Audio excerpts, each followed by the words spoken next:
প্রথমে নজর রাখবো সায়েন্স সিটির দিকে। বছরের শেষ দিনে একেবারে জমজমাট হয়ে উঠেছে সায়েন্স সিটি। ভিড় জমিয়েছেন রাজ্যের বিভিন্ন প্রান্ত থেকে আসা মানুষজন এবং সেখান থেকে রয়েছেন আমাদের প্রতিনিধি পৃথা দাশগুপ্ত। পৃথা, তুমি সায়েন্স সিটিতে রয়েছো, সকাল থেকে একেবারে ভিড় জমিয়েছেন রাজ্যের বিভিন্ন প্রান্ত থেকে আসা মানুষ। এই মুহূর্তের ঠিক কিছু নেই।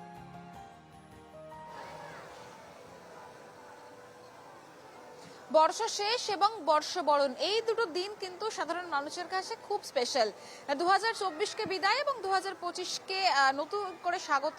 এবং স্বাভাবিকভাবেই এই দুটো দিন কিন্তু শহরের বিভিন্ন জায়গায় ভিড় হয় এবং ভিড় চোখে পড়ার মতো। প্রচুর মানুষ দূর দূরান্ত থেকে আসেন। আমি এই মুহূর্তে দাঁড়িয়ে রয়েছি সায়েন্স সিটিতে। আমি শুরুতেই দেখানোর চেষ্টা করব যে টিকিট যে কাউন্টার, সেই কাউন্টারে কিন্তু সকালবেলা অর্থাৎ ঘড়ির কাঁটায় প্রায় 11টা বাজছে। টিকিট কাউন্টারে কিন্তু আস্তে আস্তে যে লাইন, সেই লাইন কিন্তু বাড়ছে এবং তুমি দেখছো যে বাচ্চা নিয়ে অর্থাৎ শিশুদের নিয়ে, কচি কাচাদের নিয়ে যেরকম একদিকে ভিড় বাড়ছে, সেরকম কেউ প্রিয়জনের সাথে, কেউ পরিবারের সাথে এই যে সায়েন্স সিটিতে তারা আসছেন। তার কারণ হলো, বন্ধুদের সাথেও আসছেন, তার কারণ হলো সায়েন্স সিটিতে একটা আকর্ষণ তো অবশ্যই রোপওয়ে এবং আরও একটা আকর্ষণ যেটা হচ্ছে যে স্পেস শো, যেটার আজকে কিন্তু বিভিন্ন শোজ রয়েছে এবং সেই টিকিটও কিন্তু দেওয়া হচ্ছে। ফলত যে ছবি আমরা সরাসরি দেখাচ্ছি যে টিকিট কাউন্টার ভিড় বাড়ছে, এরপরে ভেতরে গেলে দেখা যাবে বিভিন্ন যে রাইডস রয়েছে, সেই রাইডস চড়া বা নিজেদের মধ্যে পিকনিক যে মুড, অর্থাৎ খাবার তৈরি করে নিয়ে চলে আসা এবং সারাটা দিন এখানে কাটানো। এখানে যারা আসছেন আমি একটু তাদের সাথে কথা বলি। সারাদিন কি সায়েন্স সিটিতেই থাকার প্ল্যান? হ্যাঁ, সেরকমই প্ল্যান আছে আজকে। কি মানে পিকনিক করবেন, মানে খাবার দাবার নিয়ে এসেছেন নাকি বাইরে থেকে কেনা খাবার কোনো প্ল্যান? খাবার কিছু নিয়ে এসেছি, বাকি তো এখান থেকে স্ন্যাক্স খাবোই। আর বেরিয়ে পড়েছি, এবার সারাদিন দেখা যাক কি হয়।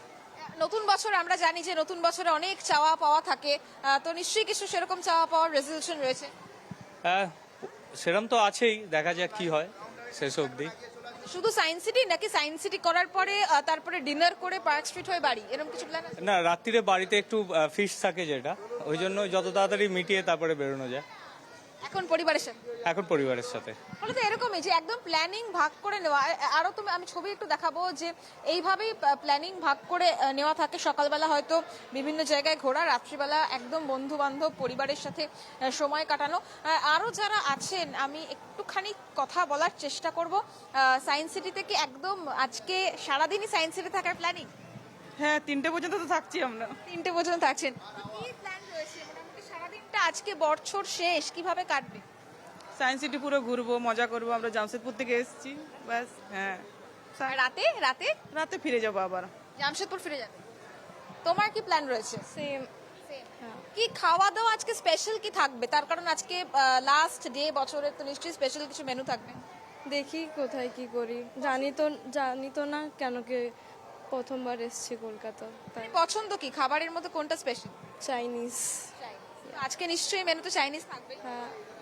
ফলে তো বোঝা গেল যে এরকমই স্বাভাবিকভাবেই প্রচুর মানুষের ভিড় বাড়ছে।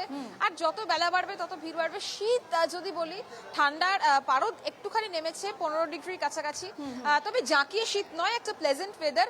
আর এই মরশুমে কিন্তু একেবারে বছর শেষ এবং বছর শুরু, সেটা স্বাগত জানানোর জন্য বিভিন্ন জায়গায় ভিড় বাড়ছে। বেশ, ধন্যবাদ পৃথা।